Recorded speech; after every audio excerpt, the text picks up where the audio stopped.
gedauert und so weiter. Danach können Sie dann Fragen zur Flucht stellen. Sie werden also يستمع الطلبة هنا إلى قصص اللاجئين السوريين وما تعرضوا له أثناء عبورهم واجتيازهم للعديد من الدول وصولا إلى ألمانيا، وذلك ضمن الندوة التي أقامتها إدارة إحدى المدارس الإعدادية في مدينة برول الألمانية، والتي تهدف إلى التعرف على حال اللاجئين وتوضيح ثقافتهم للطلبة الألمان.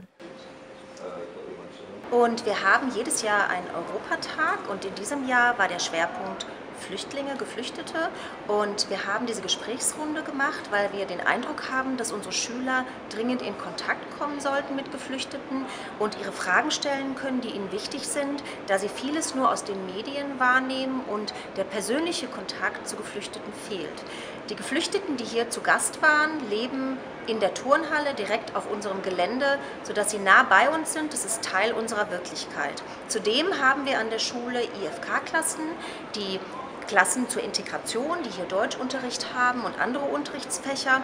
Und diese Gruppen sind an dieser Schule und wir haben ein Patensystem, sodass Schüler mit diesen Schülern in Kontakt kommen. Das heißt, die Flucht und auch die Situation hier in Deutschland ist ein wichtiges Thema für unsere Schule.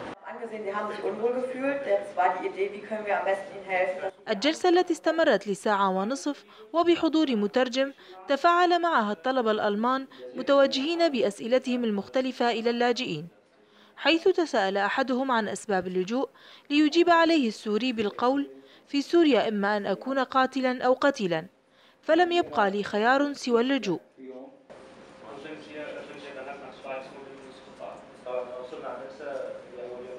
تعريف الطلاب هون باللاجئين وبوضع اللاجئين اتوقع هي خطوه انه كثير ممتازه، يعني بجوز انه لسه في نوع من الخوف، يعني ان يحتكوا مع الاجانب، او في خوف من الاجانب ان يحتكوا مع الالمان. طبعا مو خوف من الالمان، هو خوف من الحياه هون، يعني ومشان يعرفوا انه المجتمع السوري مجتمع مثقف وعنده اطلاع واسع ومتعلم.